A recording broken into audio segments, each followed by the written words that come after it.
لو خيروك بين صندوقين، واحد مليان ذهب والتاني خشب، هتختار ايه؟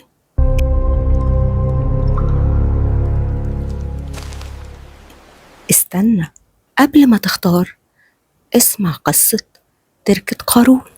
كان في تاجر حكيم قرب يقابل وجه كريم، حس ان اجله قرب، فجمع ولاده الاتنين قال لهم انا عمري ما فرقت ما بينكم طول حياتي، فمش هاجي دلوقتي افرق بينكم بعد مماتي.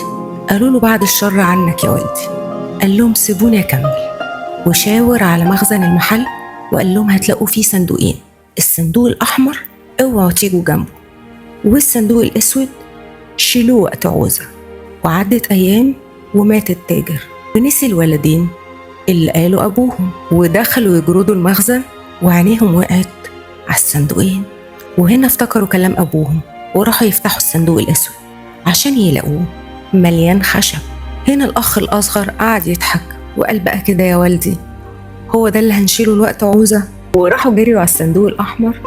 وهنا كانت المفاجأة، لما فتحوه لقوا حاجة بتلمع سبيكة ذهب، وجنبها رسالة لما فتحوها لقوها وصفة قديمة بترجع لقارون ازاي يحولوا الرمل لذهب.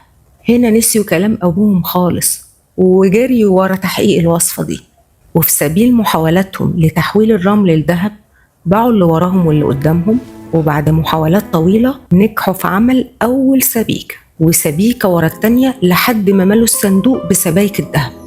هنا الطمع دخل بين الأخين، بس واحد فيهم خد الخطوة، وبالليل سرق الصندوق الأحمر بسبايكه الذهب وخد الوصفة كمان.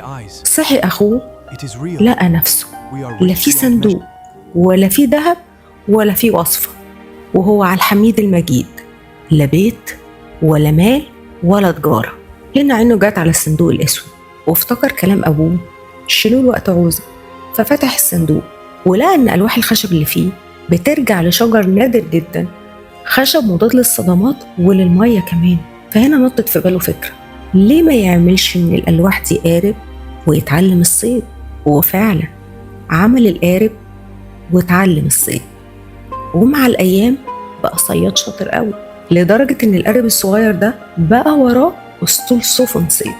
أما الأخ الصغير اللي سرق الصندوق ما اكتفاش بكده وبس، ده عمل سفينة من الذهب وجمع فيها كل ثروته ووصفة قارون. ويشاء القدر إن الاتنين يجتمعوا في عرض البحر، واحد بسفينته الذهب والتاني جوه القارب الصغير اللي معتز بيه قوي، ورغم إن عنده أسطول سفن إلا إنه لما بيجي يصطاد ما بيركبش غير القارب الصغير ده. وهاج البحر وبقوا الاتنين بيحاربوا الأمواج. القارب الصغير كان قادر يعافر مع الأمواج، أما السفينة الذهب فكان الذهب أتقل من إنه يخترق الأمواج. وهنا الأخ الصغير لقى السفينة بتغرق ومفيش حل قدامه لو عاوز ينجى بحياته غير إنه ينط منها ويسيب وراه الذهب والمال والثروة والوصفة. ونط فعلا وساب كل ده وراه.